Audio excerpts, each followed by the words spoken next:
Iran war से जुड़ी उस बड़ी खबर के बारे में आपको बताएंगे जिस पर पूरी दुनिया की नजर है। बड़ी खबर यह है कि अब से ठीक 9 घंटे 30 मिनट बाद अमेरिकी राष्ट्रपति ट्रंप अपने देश को संबोधित करेंगे।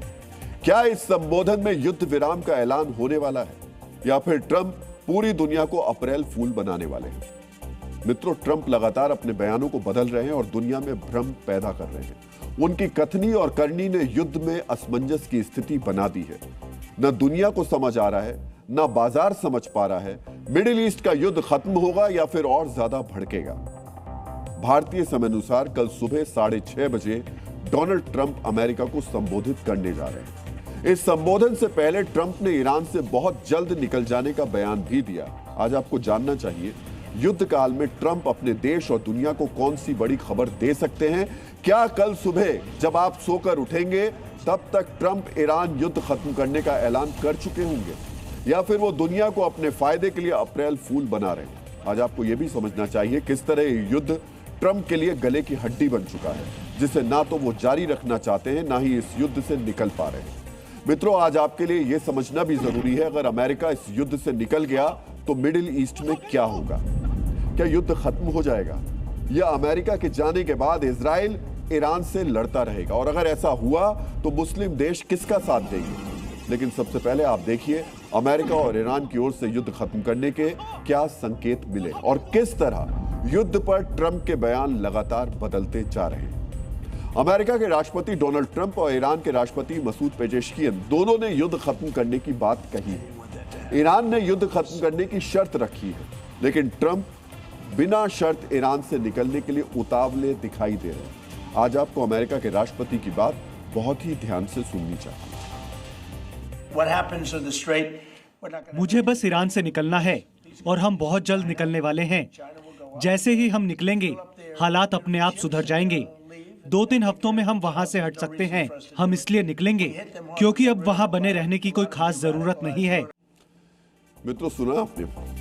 कुछ दिन पहले तक डील ना होने पर जो ट्रंप खार्कोव को जलाने की बात कह रहे थे, ईरान में अंधेरा करने की धमकी दे रहे थे, वो आज कह रहे हैं मुझे बस ईरान से निकलना है।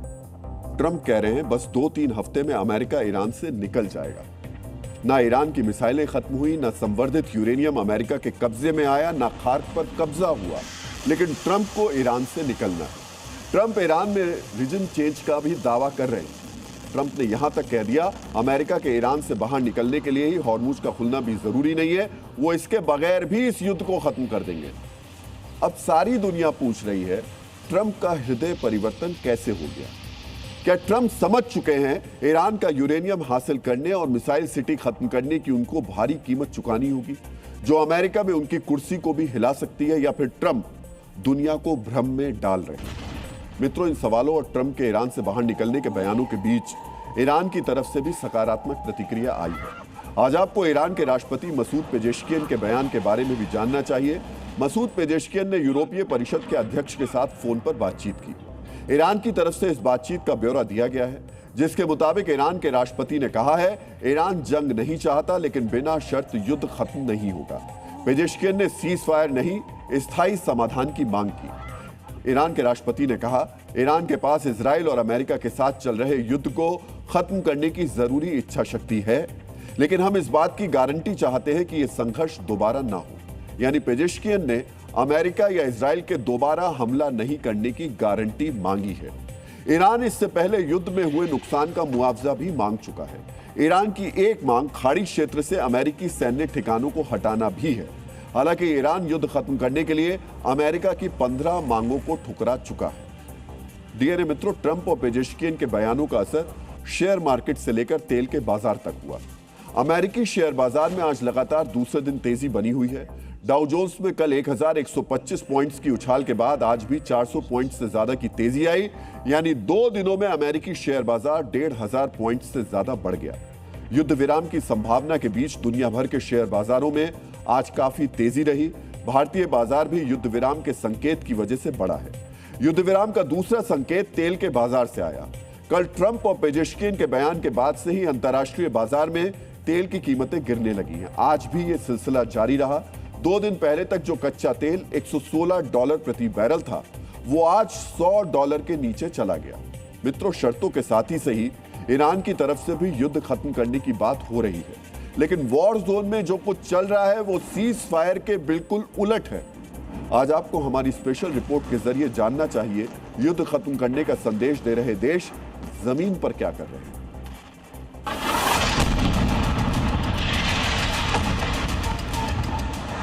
युद्ध के 33वें दिन ईरान और हुती दोनों ने इजराइल और मिडिल ईस्ट में अमेरिका के सहयोगी देशों पर मिसाइलों और ड्रोन से हमला किया।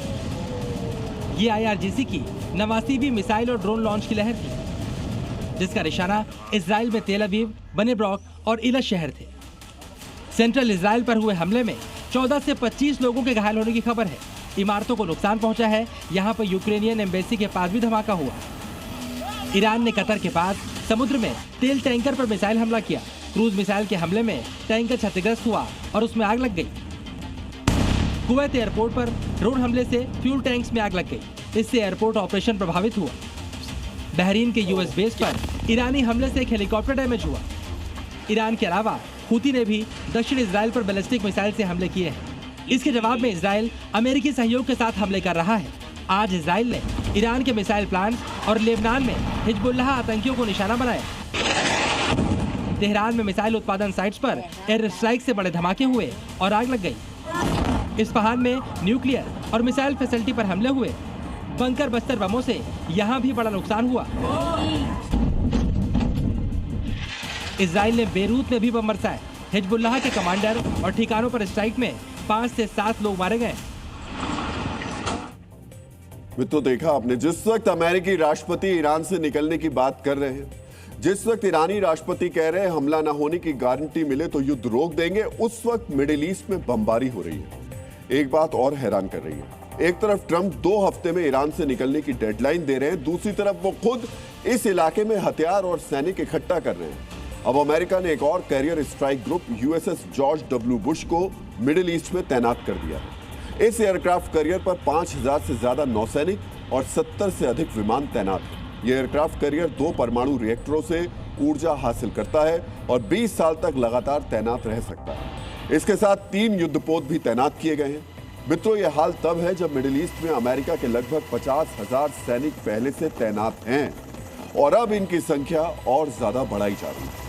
ट्रंप ने अमेरिका के mini aircraft carrier USS Tripoli के नेतृत्व में लगभग 3,500 मरीन कमांडो मिडिल ईस्ट में और भेजे हैं। इसके अलावा USS बॉक्सर युद्धपोत के साथ 2,200 मरीन कमांडो और 2,000 नौसैनिकों को ईरान के करीब भेजा गया है। इसी के साथ 82वीं एयरबोर्न डिवीजन के लगभग 2,000 पैराट्रूपर्स भी मिडिल ईस्ट पहुंच गए हैं।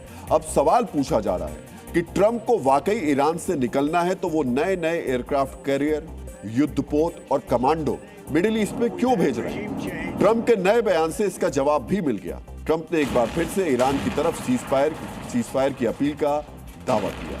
ट्रंप ने कहा, ईरान के नए शासन के राष्ट्रपति, जो अपने पहले के शासकों की तुलना में कहीं कम कट्टरपंथी और कहीं अधिक बुद्धिमान है, उन्हें अभी अभी संयुक्त राज्य अमेरिका से युद्ध विराम का अनुरोध किया है। हम इस पर तभी विचार करेंगे जब हॉर्मुज स्ट्रेट पूरी तरीके से खुला, स्वतंत्र और सुरक्षित हो जाएगा। तब तक हम ईरान को पूरी तरह से तबाह कर देंगे या जैसा कि कहा जाता है उसे वापस पाषाण युग में धकेल देंगे। मित्रों, ये है अमेरिका के राष्ट्रपति ट्रंप, जिनके बयान मौसम की तरह बदल जाते हैं। अमेरिका के राष्ट्रपति ऐसे ही बयान बदलकर दुनिया को भ्रम में डाल रहे हैं। कभी वो कहते हैं 2 हफ्ते में युद्ध खत्म हो जाएगा, कभी वो कहते हैं ईरान से अमेरिका के वापस जाने के लिए हॉर्मुज का रास्ता खोलना जरूरी है, फिर अचानक बयान बदलकर कहते हैं हॉर्मुज नहीं खुलेगा तो ईरान को पाषाण काल में धकेल देंगे। आज ट्रंप ने एक बार फिर साबित कर दिया, वो कब क्या कहेंगे, कब क्या करेंगे, इसका पता कोई नहीं कर सकता। हालांकि ट्रंप का बयान सामने आते ही IRGC ने इसका खंडन भी कर दिया। IRGC के मुताबिक ईरान की तरफ से अमेरिका को युद्ध विराम का कोई प्रस्ताव नहीं दिया गया।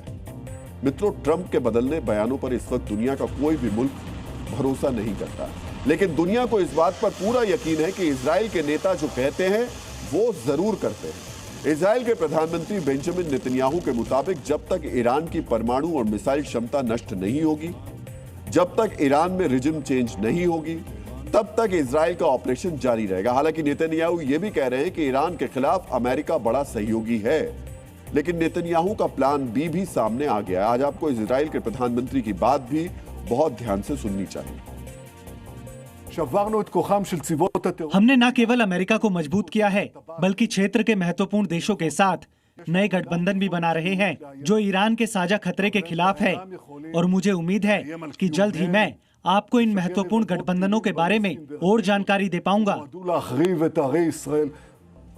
मित्रों, सुना आपने, जिस वक्त ट्रंप 2 या 3 हफ्ते में ईरान से निकलने की बात कर रहे हैं, उस वक्त इजराइल ने मिडिल ईस्ट में नए गठबंधन का ऐलान कर दिया। नेतन्याहू के मुताबिक मिडिल ईस्ट के जिन देशों को ईरान से खतरा है वो सब एक साथ आ सकते हैं, यानी सऊदी अरब, यूएई, कतर और कुवैत जैसे देश ईरान के खिलाफ इजराइल का साथ दे सकते हैं। नेतन्याहू ने कहा है कि वो बहुत जल्द इस गठबंधन के बारे में और जानकारी देंगे। इसका मतलब साफ है, अगर अमेरिका ईरान में लक्ष्यों को हासिल किए बगैर लौट भी गया तो इजराइल अपने नए संभावित गठबंधन के साथ ईरान से युद्ध लड़ता रहेगा। हालांकि अमेरिका का मिडिल ईस्ट से निकलना इतना आसान भी नहीं। डीएनए मित्रों, जिन खाड़ी देशों के दम पर दुनिया में अमेरिकी पेट्रो डॉलर का वर्चस्व कायम है, उनको ईरान के सामने बेसहारा छोड़ना अमेरिका को महंगा भी पड़ सकता है। खाड़ी देशों को अमेरिका सुरक्षा देता है, इसलिए वो तेल डॉलर में बेचते हैं, लेकिन ईरान ने हॉर्मुज स्ट्रेट बंद कर दिया। सऊदी अरब, कतर, कुवैत और यूएई जैसे देशों की रिफाइनरी, पोर्ट और एयरपोर्ट पर हमला किया और अमेरिका उनको सुरक्षित नहीं रख पाया। आज आपको जानना चाहिए इस युद्ध में खाड़ी देश अब तक क्या क्या गंवा चुके हैं। ईरान ने यूएई पर सबसे ज्यादा और बड़े हमले किए। यूएई के बड़े प्रोजेक्ट्स यानी पोर्ट, रिफाइनरी, एयरपोर्ट सबको ईरान ने निशाना बनाया। ईरान के हमलों में इंफ्रास्ट्रक्चर के नुकसान और तेल निर्यात रुकने से यूएई को $120 बिलियन का नुकसान हुआ। इसमें यूएई की कंपनियों के शेयर में हुआ नुकसान भी शामिल है। इस युद्ध से यूएई की जीडीपी को 5% का नुकसान हुआ है। मित्रों, युद्ध आज खत्म हो जाए तब भी ईरान के हमलों से हुए नुकसान की मरम्मत में 2 साल और इसके प्रभाव से पूरी तरह उबरने में यूएई को 3 साल लग जाएंगे। ईरान के हमले के बाद एक और खाड़ी देश कतर को सबसे बड़ा एलएनजी प्लांट बंद करना पड़ा। इससे सीधे $20 बिलियन का नुकसान हुआ। अब दोबारा इस प्लांट की मरम्मत करने में लगभग 5 साल लगेंगे। इस युद्ध से कतर की जीडीपी में 14% की गिरावट हुई है, जिसकी रिकवरी में 5 साल लग सकते हैं। यूएई के बाद ईरान ने कुवैत पर सबसे बड़े हमले किए। ईरान के हमलों से कुवैत को 22 से $25 बिलियन का नुकसान हुआ। कुवैत की जीडीपी भी 14% कम हो गई। सऊदी अरब को भी ईरान के हमलों से $10 बिलियन से ज्यादा का नुकसान हुआ है, जबकि सऊदी की जीडीपी लगभग 3% गिरी है। युद्ध आज खत्म हो जाए तो भी नुकसान से उबरने में सऊदी को कम से कम 2 साल का वक्त लगेगा। मित्रों, आपको फिर से याद दिला दें, ये वो देश हैं जो डॉलर में तेल खरीदते हैं। डॉलर में तेल इसलिए बेचते हैं क्योंकि अमेरिका ने उनको सुरक्षा की गारंटी दी। अब ये देश अमेरिका से पूछ रहे हैं ये सुरक्षा उनको कितनी महंगी पड़ेगी। इसके बाद भी अगर अमेरिका ईरान का खतरा खत्म किए बगैर चला गया तो ये देश डॉलर में तेल बेचने के सिस्टम को कमजोर कर सकते हैं। ईरान आजकल हॉर्मुज से गुजरने वाले देशों से युआन में पैसा मांग रहा है। ऐसे में सुरक्षा के लिए अमेरिका के सहयोगी खाड़ी देश चीन के करीब जा सकते हैं, यानी पेट्रो डॉलर की जगह पेट्रो युआन की शुरुआत हो सकती है, जो अमेरिका कभी नहीं चाहेगा। मित्रों, यही वजह है ट्रंप ईरान से जाने का भ्रम तो फैला सकते हैं, लेकिन बिना डील उनका यहां से निकलना अमेरिका के लिए बहुत गंभीर चुनौतियां लेकर आएगा। दूसरी तरफ ट्रंप ईरान में लड़ाई जारी रखते हैं तो भी उनके लिए स्थितियां अनुकूल नहीं है। अमेरिका में ईरान युद्ध का विरोध हो रहा है। अगर इस युद्ध में ट्रंप ईरान पर जमीनी हमले का फैसला लेते हैं तो अमेरिकी सैनिकों की बड़ी संख्या में मौत भी हो सकती है। युद्ध का खर्च अमेरिका में महंगाई भी बढ़ा सकता है। इस स्थिति में ट्रंप को राजनीतिक नुकसान होगा। वो मिड टर्म चुनाव हार सकते हैं, इसलिए वो युद्ध से बाहर भी निकलना चाहते हैं। और ये ट्रंप के लिए आगे कुआं पीछे खाई वाली स्थिति है। अगर वो युद्ध से निकले तो भी परेशानी होगी, नहीं निकले तब भी समस्या बढ़ेगी। मित्रों, मिडिल ईस्ट में अमेरिका के सहयोगी देश इसलिए भी अमेरिका को यहां से नहीं जाने देंगे क्योंकि 33 दिन के युद्ध के बाद ईरान अब और ज्यादा खतरनाक हो चुका है। उसका आत्मविश्वास बढ़ चुका है। मिडिल ईस्ट के देशों पर हमला करके उसके हाथ खुल गए हैं। वो जब चाहे तब खाड़ी देश के तेल का रास्ता बंद कर सकता है। जब चाहे तब सऊदी, यूएई, कतर, कुवैत के तेल भंडारों पर हमला कर सकता है। मित्रों, ईरान मिडिल ईस्ट के सबसे ताकतवर देशों पर सबसे बड़े हमले कर रहा है। अब तक ईरान ने यूएई पर 2156 और सऊदी अरब पर 723 हमले किए। इसके अलावा कुवैत, कतर और बहरीन जैसे देशों पर ईरान ने हजारों मिसाइल और ड्रोन दागे हैं। ईरान इन देशों पर उस वक्त हमला कर रहा है जब ये सीधे ईरान के खिलाफ युद्ध में शामिल नहीं है और दावा कर रहे हैं वो अमेरिका को अपना एयरबेस भी इस्तेमाल नहीं करने दे रहे हैं। सोचिए, जब अमेरिका इस युद्ध से निकल जाएगा तो ईरान इन देशों की क्या हालत करेगा। मित्रों, आजकल फिल्म धुरंधर का एक संवाद बहुत ज्यादा लोकप्रिय हो रहा है, घायल हूं, घातक भी हूं। और इस वक्त ईरान इसी मोड में आ चुका है जिसके बारे में हर खाड़ी देश जानता है और यही डर उन देशों को अब सता रहा है। मित्रों, ईरान के धुरंधर मोड से निपटने के लिए ट्रंप क्या करेंगे, इस सवाल का जवाब कल सुबह ट्रंप खुद देंगे। लेकिन ईरान के युद्ध से एक अटल सत्य सामने आ गया है। यह सच जुड़ा है दुनिया के सबसे मजबूत मिलिट्री गठबंधन नेटो से। मित्रों, ईरान युद्ध के दौरान यह साबित हो गया कि नेटो और उसके सबसे मजबूत साथी अमेरिका के बीच तलाक तय हो गया है। ऐसा क्यों कहा जा रहा है, यह समझने के लिए आपको नेटो पर ट्रंप का हालिया बयान बेहद गौर से देखना और समझना चाहिए। मित्रों, एक मीडिया इंटरव्यू में ट्रंप ने कहा, अमेरिका के पास नेटो के साथ आगे बढ़ने की कोई गुंजाइश बाकी नहीं बची है। अगर हम दोबारा सोचें भी तब भी हमारा जवाब यही होगा कि नेटो के साथ रहने से अमेरिका को कोई फायदा नहीं है। नेटो सिर्फ कागज का शेर है। यह बात हम नहीं बल्कि रूस भी जान चुका है। मित्रों, कागज का शेर कहकर ट्रंप ने नेटो को न सिर्फ अपमानित किया बल्कि यह संदेश भी दे दिया कि इस मिलिट्री गठबंधन के दिन ज्यादा नहीं रह गए। ट्रंप और नेटो के बीच तनाव पहले से था। हम आपको इस तनाव की बुनियाद भी बताएंगे, लेकिन उससे पहले आपको यह समझना चाहिए आखिर क्यों ईरान के युद्ध ने इस तनाव को चरम पर पहुंचा दिया। मित्रों, ईरान के युद्ध में नेटो के सदस्यों ने शामिल होने से मना कर दिया था। यह सबसे बड़ी वजह थी जिसने नेटो के प्रति ट्रंप का गुस्सा बढ़ा दिया। दूसरी बड़ी वजह, सैन्य अड्डों को लेकर नेटो के सदस्यों का इनकार। स्पेन और इटली जैसे देशों ने अमेरिका को अपने सैन्य अड्डों का इस्तेमाल नहीं करने दिया। ट्रंप और नेटो के बीच टेंशन की तीसरी वजह दोनों पक्षों के रणनीतिक लक्ष्य हैं।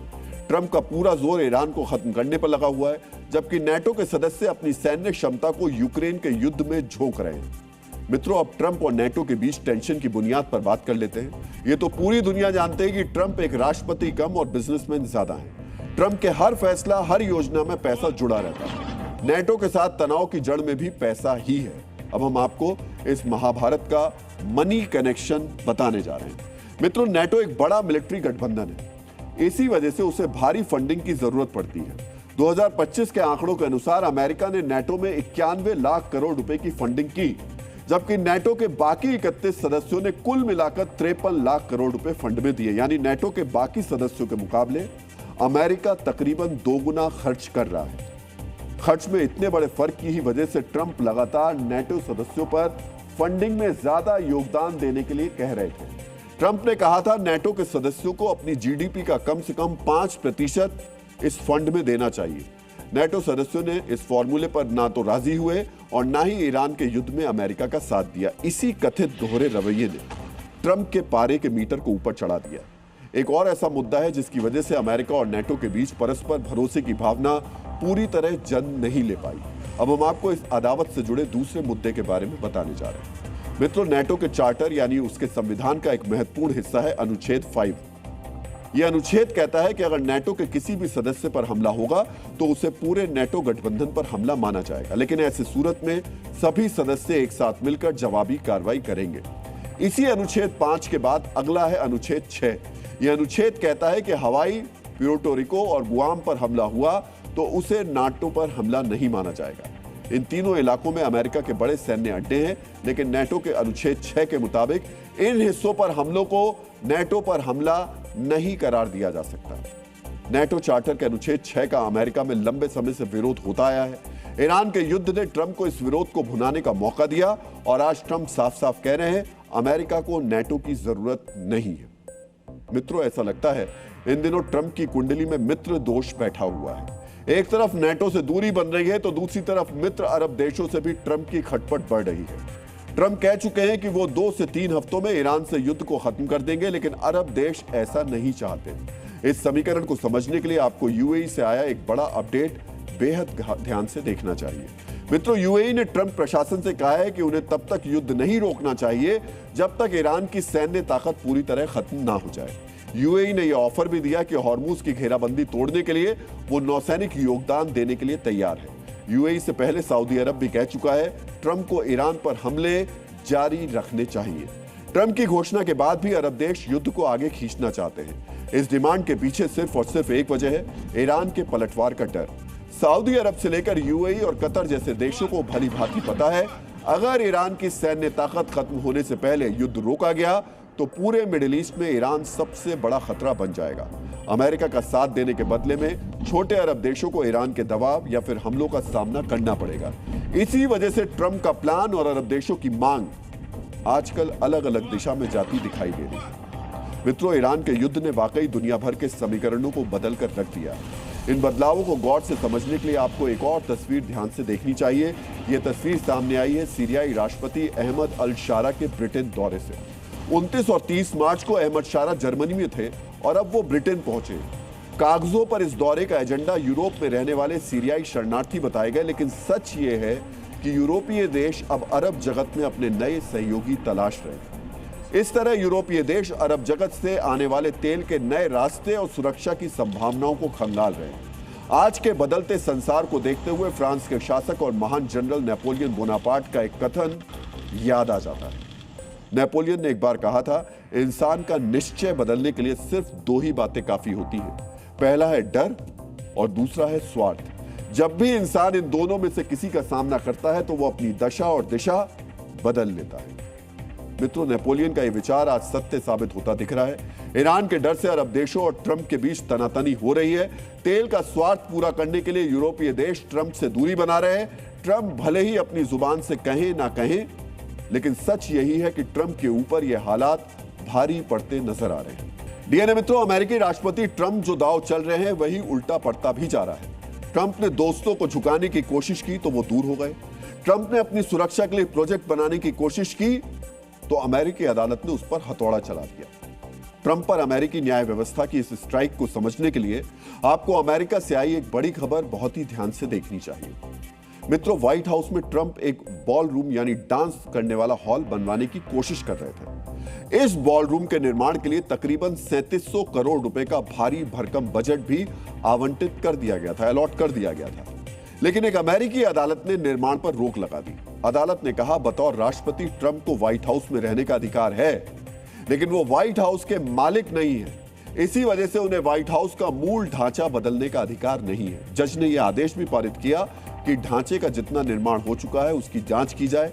ढांचे का जो हिस्सा स्थायी रूप से बदलाव करने की कोशिश लगे उसे ध्वस्त कर दिया जाए। मित्रों, अदालत ने ट्रंप के बॉल रूम का निर्माण रोकने का आदेश दिया है, लेकिन ट्रंप ने भी कह दिया वो ऊपरी अदालत में अपील करेंगे और बॉल रूम बनवा कर रहेंगे। ट्रंप की इस जिद को आपको ट्रंप की जुबानी ही सुनना चाहिए। जज का कहना है कि मुझे बॉलरूम के लिए कांग्रेस की अनुमति लेनी होगी, लेकिन ये बिल्कुल गलत है। ये बॉलरूम निजी डोनेशन के पैसे से बन रहा है। ये चंदा बड़ी बड़ी कंपनियों और रईस लोगों से आ रहा है। मित्रों, अदालत का आदेश आने के बावजूद ट्रंप अपील करने का दम भर रहे हैं। दरअसल ये ट्रंप की जिद नहीं, बल्कि ट्रंप के अंदर बैठा डर है। इस डर की तासीर है ईरान का युद्ध। ट्रंप को यह डर है कि उनकी जान को खतरा हो सकता है। इसी वजह से वो बॉल रूम की आड़ में एक बड़ा मिलिट्री बंकर बना रहे हैं। इस बंकर में क्या है और क्यों ट्रंप को अपनी जिंदगी पर खतरे की आशंका सता रही है, ये समझने के लिए आपको हमारी ये वीडियो रिपोर्ट बहुत ही ध्यान से देखनी चाहिए।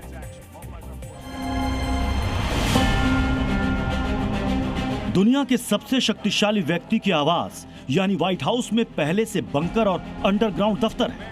इन बंकरों का इस्तेमाल आपातकाल में किया जाता है, लेकिन ट्रंप ने एक नया बंकर बनाने का फैसला किया। ये एक ऐसा बंकर है जिसे मिलिट्री कमांड केंद्र कहा जाए तो गलत नहीं होगा।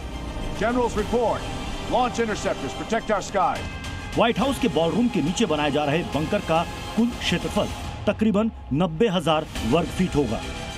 बंकर के अंदर ऐसा केंद्र बनाया जाएगा जहां से ट्रंप किसी टकराव या युद्ध पर नजर रख पाएंगे और सैन्य कार्रवाई का ऑर्डर भी दे पाएंगे। बंकर की ऊपरी सतह यानी जमीन पर ड्रोन रोधी सिस्टम लगाए जाएंगे। बंकर की सभी खिड़कियों पर बुलेट प्रूफ शीशा भी लगाया जाएगा। बंकर के निर्माण के लिए ऐसी सामग्री चुनी गई है जो परमाणु हमले के दौरान भी बंकर को सुरक्षित रख सके। दुनिया जानती है कि अमेरिकी राष्ट्रपति की गाड़ी से लेकर विमान तक फुल प्रूफ सिक्योरिटी से लैस होती है। अमेरिकी राष्ट्रपति की सुरक्षा में खुद सीक्रेट सर्विस तैनात रहती है। इतनी सुरक्षा होने के बावजूद ट्रंप को डर क्यों सता रहा है? इसकी वजह है अमेरिकी राष्ट्रपति और युद्ध से जुड़ा इतिहास। वर्ष 1965 में अमेरिकी गृह युद्ध खत्म होने के सिर्फ 5 दिन बाद 16वें राष्ट्रपति अब्राहम लिंकन की हत्या कर दी गई थी। हत्या करने वाला शख्स गृह युद्ध में हारने वाले पक्ष का समर्थक था। 1963 में वियतनाम युद्ध के दौरान तत्कालीन अमेरिकी राष्ट्रपति जॉन एफ कैनेडी की हत्या कर दी गई थी। वर्ष 2005 में इराक युद्ध के दौरान पूर्व राष्ट्रपति जॉर्ज बुश जूनियर की हत्या की भी कोशिश की गई थी। जब जब युद्ध होता है तो अमेरिकी राष्ट्रपतियों पर हमले की आशंका बढ़ जाती है। यही वो वजह है जिसके चलते ट्रंप अपने लिए बंकर बनाने की कोशिश कर रहे थे, लेकिन अमेरिकी अदालत के आदेश ने ट्रंप के प्लान पर पानी फेर दिया। अब हम जिस खबर का विश्लेषण करने जा रहे हैं वो हर उस परिवार से जुड़ी हुई है जिसके बच्चे प्राइवेट स्कूल में पढ़ रहे हैं, जिन्होंने नए एकेडमिक सेशन में अपने बच्चों के लिए किताबें खरीदी हैं या फिर खरीदने वाले हैं। प्राइवेट स्कूल किताब के नाम पर वसूली कर रहे हैं, ये बच्चों की पीठ पर बोझ बढ़ा रहे हैं और आपकी जेब हल्की कर रहे हैं। एनसीईआरटी की एक किताब अगर 65 रुपए की मिल रही है तो वैसी ही दूसरी किताब जिसे किसी प्राइवेट पब्लिशर ने छापा है वो प्राइवेट स्कूल 650 रुपए में जबरन बेच रहे हैं। और आज ऐसी किताबें हम आपके लिए लेकर के भी आए हैं। कैसे ये लोग आपसे डबल ट्रिपल दाम में ये किताबें खरीद रहे हैं, मतलब आपको खरीदनी पड़ रही है और ये लोग उसको आपसे ये पूरी 10 गुनी ज्यादा कीमत वसूल ले रहे हैं एक तरीके से। सोचिए, एक जैसी दो किताबों के दाम में सीधे 10 गुना का फर्क। और सुनिए, जो प्राइवेट पब्लिशर की किताब है उसमें कोई अतिरिक्त जानकारी नहीं है, कुछ भी ऐसा नहीं है जिससे उस किताब की ज्यादा कीमत होने का जस्टिफाई किया जा सके। ये किताबें सिर्फ महंगी नहीं है बल्कि उसमें अशुद्धियों की मात्रा भी ज्यादा है। इसलिए आज हम प्राइवेट स्कूलों की त्रुटि वाली महंगी किताब और एनसीईआरटी की सस्ती किताबों का फर्क बताएंगे और महंगी किताबें खरीदने के लिए मजबूर करने वाले सिस्टम का डीएनए टेस्ट करेंगे। यूनान के प्रसिद्ध विद्वान अरस्तु ने कहा है, संसार में जितनी भी उपलब्धियां हैं, शिक्षा उन सबसे बढ़कर है। मनुष्य की सबसे बड़ी उपलब्धि को आम लोगों तक पहुंचने से रोकने के लिए प्राइवेट स्कूलों ने महंगाई को हथियार बनाया। मित्रों, आज 1 अप्रैल है। आज से स्कूलों में नया एकेडमिक सेशन शुरू हो गया। आप में से कई परिवार ऐसे होंगे जो अपने बच्चों के लिए किताब खरीदने स्कूल गए होंगे। किताबों का मूल्य देखकर आपको भी झटका लगा होगा। आप अकेले नहीं हैं जिन्हें लग रहा है कि बच्चे की किताब जरूरत से ज्यादा महंगी हो गई है। जिन पेरेंट्स के बच्चे प्राइवेट स्कूलों में पढ़ते हैं उन सभी को ऐसा ही लग रहा है। पहले आप लखनऊ के उन पेरेंट्स को सुनिए जिन्होंने बच्चों के लिए किताब खरीदी है और थोड़ा ध्यान से सुनिएगा।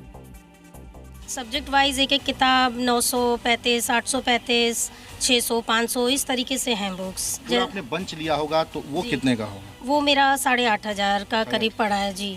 हर साल किताब बदल रहा है और मेरे घर में 2 बच्चे हैं। मैं कल लेकर आई हूँ 8,000 का, अब बड़े वाले का, छोटे का 6,000 का है। तो काफ़ी मुश्किल है ये 2 बच्चों को एक साथ इतने अरेंज करना, तो तकलीफ होती है पेरेंट्स को। एकदम से 7-8 हज़ार के में एक बच्चे की किताब ले रहे हैं, दूसरे बच्चे की फिर 6,000 की ले रहे हैं। और प्लस अप्रैल इतना स्ट्रॉन्ग पीरियड होता है कि फ़ीस भी जाती है, ड्रेस भी आती है। समर ड्रेस अब खोली तो वो भी सब छोटी हो जाती है, तो हम पे एक अच्छा खासा अप्रैल का प्रेशर होता है। सोचिए, 2 बच्चों के लिए किताब खरीदने में किसी के 14,000 रुपए खर्च हुए तो किसी को 12,000 रुपए खर्च करने पड़े 2 बच्चों के लिए। सवाल यह है, क्या स्कूल बैग अब आर्थिक बोझ का प्रतीक बन गया है? मित्रों, यह सवाल देश के 5 करोड़ परिवार से सीधे तौर पर जुड़ा है। यह देश के हर उस परिवार से जुड़ा है जो अपने बच्चों को प्राइवेट स्कूल में पढ़ा रहे हैं या फिर पढ़ाना चाहते हैं। मित्रों, किताब के नाम पर कैसे आपकी जेब काटी जा रही है, इसे बड़े ध्यान से समझिएगा। सीबीएसई से मान्यता प्राप्त स्कूलों के लिए 1ली से 12वीं क्लास तक एनसीईआरटी तय सिलेबस के मुताबिक किताबें प्रकाशित करती है। सरकारी स्कूलों में एनसीईआरटी की किताबें ही पढ़ाई जाती हैं, लेकिन प्राइवेट स्कूलों ने मुनाफे के लिए एक चोर दरवाजा खोज लिया है। प्राइवेट स्कूलों में सिलेबस तो एनसीईआरटी का होता है, एनसीईआरटी की किताबों का सेट भी छात्रों को दिया जाता है, लेकिन उसके साथ छात्रों को प्राइवेट पब्लिशर्स की किताब भी जबरन थमा दी जाती है। प्राइवेट पब्लिशर्स की किताबें भी एनसीईआरटी के सिलेबस को ही कवर करती हैं। अब ध्यान से सुनिएगा, कवर ये एनसीईआरटी के सिलेबस को करती है, लेकिन इनकी कीमत एनसीईआरटी की किताबों के मुकाबले 10 गुना तक ज्यादा होती है। मित्रों, आप सभी ने बच्चों के लिए किताबें खरीदी हैं। आप जानते ही हैं, आज हम एक अभिभावक ने अपने बच्चे की किताबों का बिल हमको भेजा। उन्होंने 7वीं क्लास में पढ़ने वाले अपने बच्चे के लिए किताबें खरीदी।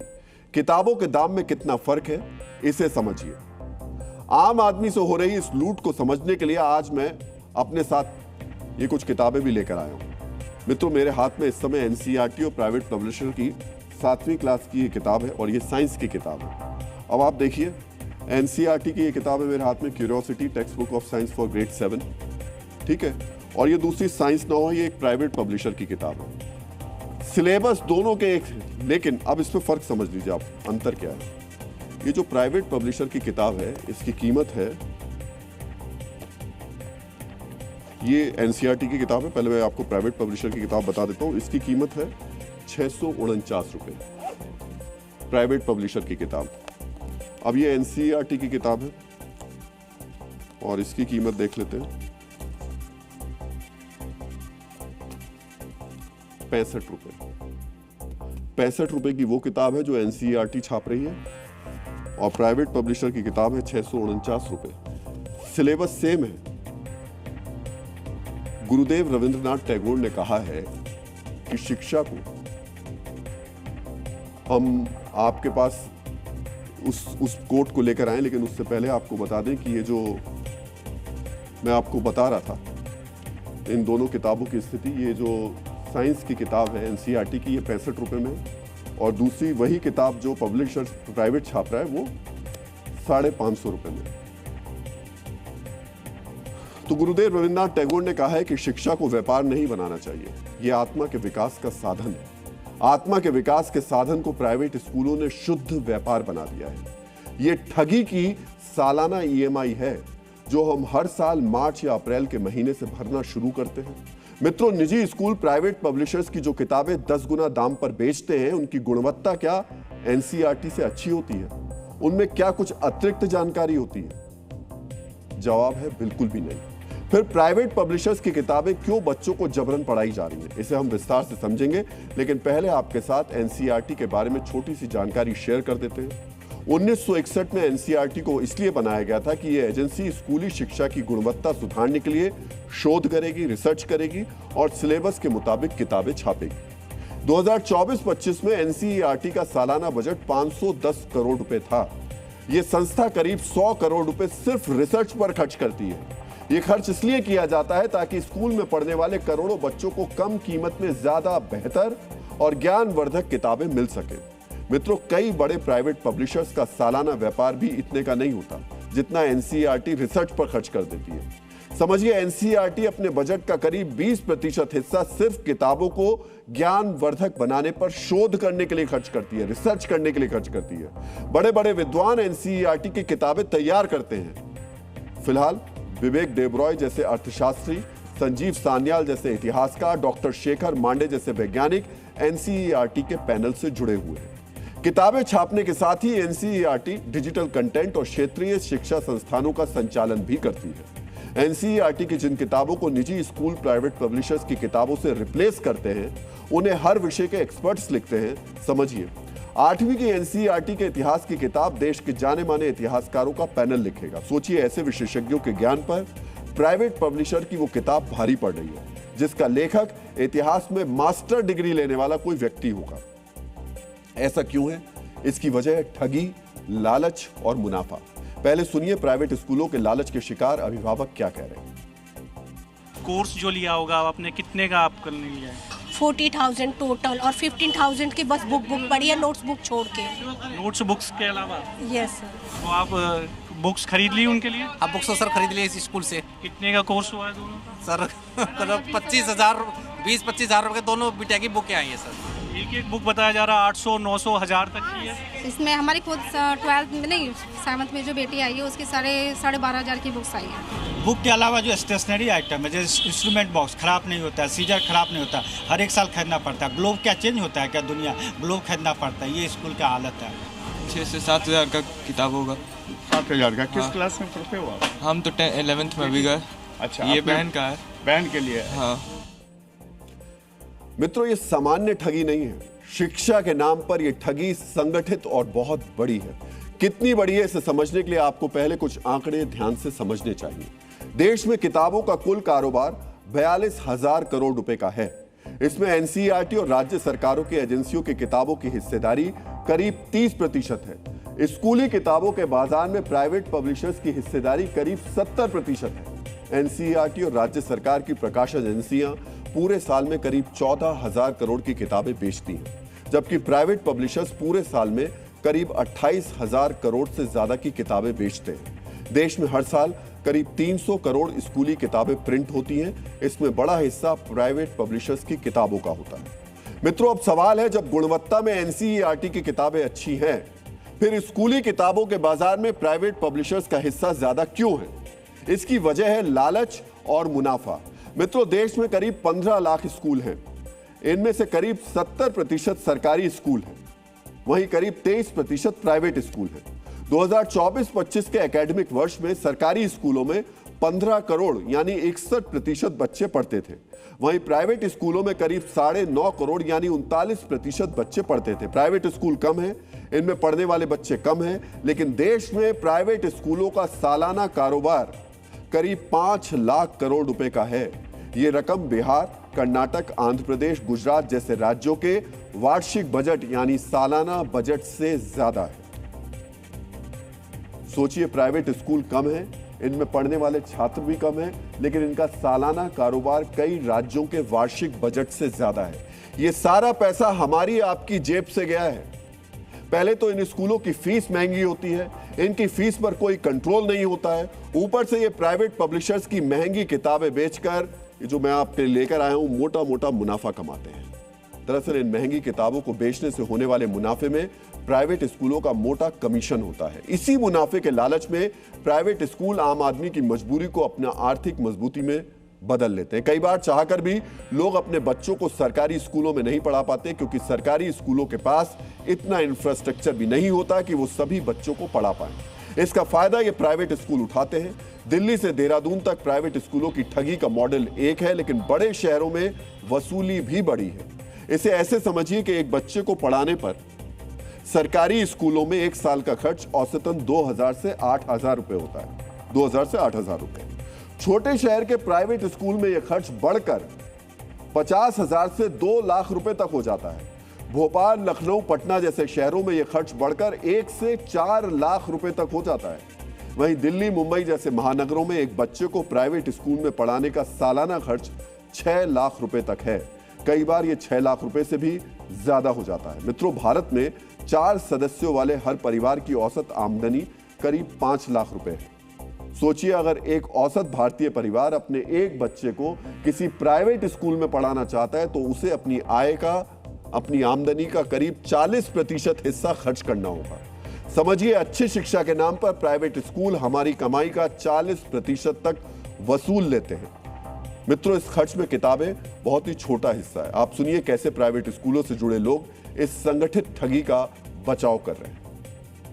एनसीईआरटी बुक्स सब्सिडाइज्ड होती हैं, इसलिए उनमें और प्राइवेट वाली किताबों में अंतर है। अंतर काफ़ी है। अगर वो 100 रुपए की किताब है तो प्राइवेट वाली 300 की होती है, 350 की होती है, क्योंकि उसके अंदर इनबिल्ट मार्जिन्स रखने पड़ते हैं उनको, ओवरहेड्स के मार्जिन्स हैं। ये लास्ट ईयर भी बुक्स की कीमत यही रही थी, और ये लास्ट ईयर से जीएसटी का रिवीजन हुआ था। एक तरफ कुछ चीज़ों पे जीएसटी की दरें घटा के 5% की गई थी, तो मेरा तो सरकार से यही आग्रह है कि स्टेशनरी को अगर उस दायरे में लाए हैं, बट पेपर की कॉस्ट बढ़ा दी है, तो कहीं ना कहीं घूम फिर के बात वही आती है। तो इस चीज़ पे थोड़ा सा सरकार को गंभीरता से सोचना होगा। अब देखिए, एक दूसरी किताब आपको दिखा देते हैं। वैसे तो आपके घरों पर ये किताबें रखी होंगी, आप खुद इसके भुक्तभोगी हैं, अच्छी तरीके से जानते होंगे कि किस तरीके से आपको लूटा जा रहा है। लेकिन आज फिर से देखिए, ये सोशल साइंस की किताब है। अब इस किताब को आप देख लीजिए, सिलेबस बिल्कुल एक जैसा है। ये एनसीईआरटी की किताब है, सोशल साइंस की, 7th क्लास की, 65 रुपए में। 65 रुपए में एनसीईआरटी की किताब 7th क्लास की मिल रही है। सिलेबस सेम है। अब ये प्राइवेट पब्लिशर की किताब है, 7th क्लास की, सोशल साइंस की। इसके मुकाबले बल्कि ज़्यादा कागज़ इसी के अंदर है, तो ज्ञान निश्चित तौर पर इसके अंदर ज़्यादा है। उसके बावजूद ये छोटी सी किताब, पतली किताब, एक प्राइवेट पब्लिशर की 550 रुपए की, 550 रुपए की वही किताब जिसका सिलेबस एनसीईआरटी की किताब का है, उसको बना करके बेच दिया जाता है। और मजबूरी होती है माता पिताओं की कि उनको ये खरीदनी पड़ती है। प्राइवेट स्कूलों की आय का बड़ा हिस्सा हर महीने वसूली जाने वाली फीस है। जैसे आप और हम कर्ज के एवज में हर महीने ईएमआई भरते हैं, वैसे ही बच्चों को पढ़ाने के लिए हर महीने ये फीस दी जाती है। लेकिन ईएमआई और फीस में एक फर्क है, ईएमआई हर साल नहीं बढ़ती है, लेकिन ये फीस हर साल बढ़ती है। इसके बढ़ने की कोई सीमा नहीं है। कई बार ये 10% बढ़ती है तो कई बार 50% तक बढ़ जाती है। मित्रों, ये फीस हमारे आपके जैसे परिवार वालों के लिए किस तरह भारी है और किस तरह उन पर भारी पड़ती है, अब उसे आंकड़ों के जरिए समझ लीजिए। 2024-25 के दौरान एक औसत भारतीय की आमदनी करीब 8% के हिसाब से बढ़ी, जबकि इस दौरान प्राइवेट स्कूलों की फीस 15 से 25% तक बढ़ी। यानी फीस आमदनी से 2 से 3 गुना तेज रफ्तार से बढ़ रही। मित्रों, पिछले 3 साल में कुछ प्राइवेट स्कूल्स की फीस 80% तक बढ़ गई। सोचिए, क्या ऐसे में कोई आम भारतीय अपने बच्चों को प्राइवेट स्कूल में पढ़ा पाएगा? शायद नहीं। ये प्राइवेट स्कूल फीस के नाम पर कैसे मनमानी करते हैं, उसे भी आज आपको ध्यान से देखना चाहिए। दिल्ली में मयूर विहार के सलवान पब्लिक स्कूल ने फीस बढ़ा दी। अभिभावकों ने मनमाने तरीके से फीस बढ़ाने का विरोध किया तो बच्चों को क्लास में जाने से रोक दिया गया। सुनिए अभिभावक क्या शिकायत कर रहे हैं। Mayur Vihar phase 3 सालवान public school के बाहर इस वक्त हम मौजूद हैं और स्कूल की तस्वीरें दिखा देते हैं। पेरेंट्स सुबह से ही अपने बच्चों को लेकर परेशान हैं। दरअसल सुबह जब वो बच्चों को स्कूल छोड़ने गए तो उनको उसके बाद कॉल आता है कि अपने बच्चों को लेकर जाइए। अब ये तमाम बच्चे आपको नज़र आ रहे होंगे, स्कूल की क्लास चल रही है, लेकिन जो स्कूल एडमिनिस्ट्रेशन है, टीचर है, उन्होंने इन बच्चों को इस क्लास में नहीं जाने दिया। ये आपके बच्चे भी हैं? बच्चों को धूप में खड़ा किया हुआ था, बच्चों को अब दे रहे हैं कि अपने बच्चे घर वापस ले जाइए। मतलब अति की अति हो चुकी है। आप भी अपने बच्चों को लेना है? जी जी, मैं देख रहे हैं कि बच्चे खड़े हुए हैं गेट पे धूप में ही। सर, ये तो इन्होंने सुबह में फ़ोन किया था कि बच्चे आपके हमने कॉन्फ्रेंस रूम में बिठा रखे, लेकिन हमें पता लगा है तो बड़ा शॉकिंग है कि इन्होंने धूप में खड़े रखे हैं बेचारे को, बिना पानी बिना उसके रखे, और धूप में इस तरह खड़े विदाउट शेड। आप भी लेने? जी जी जी, सुबह 8 बजे फ़ोन कर दिया था, जैसे हमने बच्चे को ड्रॉप किया फ़ोन आ गया था कि आप अपने बच्चे को ले जाइए। फीस का ही वही जिक्र है, फीस बढ़ी हुई फीस दीजिए। फीस बढ़ी हुई है, जो कि जबकि इनके पास परमिशन नहीं है फीस लेने की, लेकिन फिर भी मुद्दा वही है। प्राइवेट स्कूल अच्छी शिक्षा के नाम पर हमारी जेब पर कैंची चलाते हैं। ये बार बार बताते हैं कि हमारी शिक्षा का स्तर सरकारी स्कूलों से बेहतर है, इसी नाम पर महंगी फीस भी ले लेते हैं, महंगी किताबें भी बेचते हैं। अब हम आपको जो बताने जा रहे हैं उसे बहुत ध्यान से सुनिए और समझिएगा। प्राइवेट स्कूल सिर्फ महंगी किताबें ही नहीं बेच रहे हैं, वो बच्चों को गलत जानकारियां भी दे रहे हैं। कुछ बहुत साल पहले एक फिल्म आई थी 2 और 2 5, अमिताभ बच्चन की ये फिल्म थी। 2 और 2 5 कैसे हो जाते हैं, यही एक बड़ा सवाल है, लेकिन उसमें कुछ हेरा फेरी उसकी थीम थी, इस वजह से 2 और 2 5 बन जाते थे। ये किताबें भी 2 और 2 5 ही है। मेरे हाथ में एक किताब है, माई राइम बुक, सेशन 26-27, नर्सरी की ये किताब है। ध्यान से देखिएगा, हो सकता है आपके घर पर ये किताब रखी हुई है। 23 पन्नों की इस किताब का, इस छोटी सी 23 पन्नों की किताब का मूल्य कितना है? 175 रुपए। अब इसकी क्वालिटी देखिए, ये बच्चों को 2 और 2 5 करना सिखाती है। किताब के चौथे पेज पे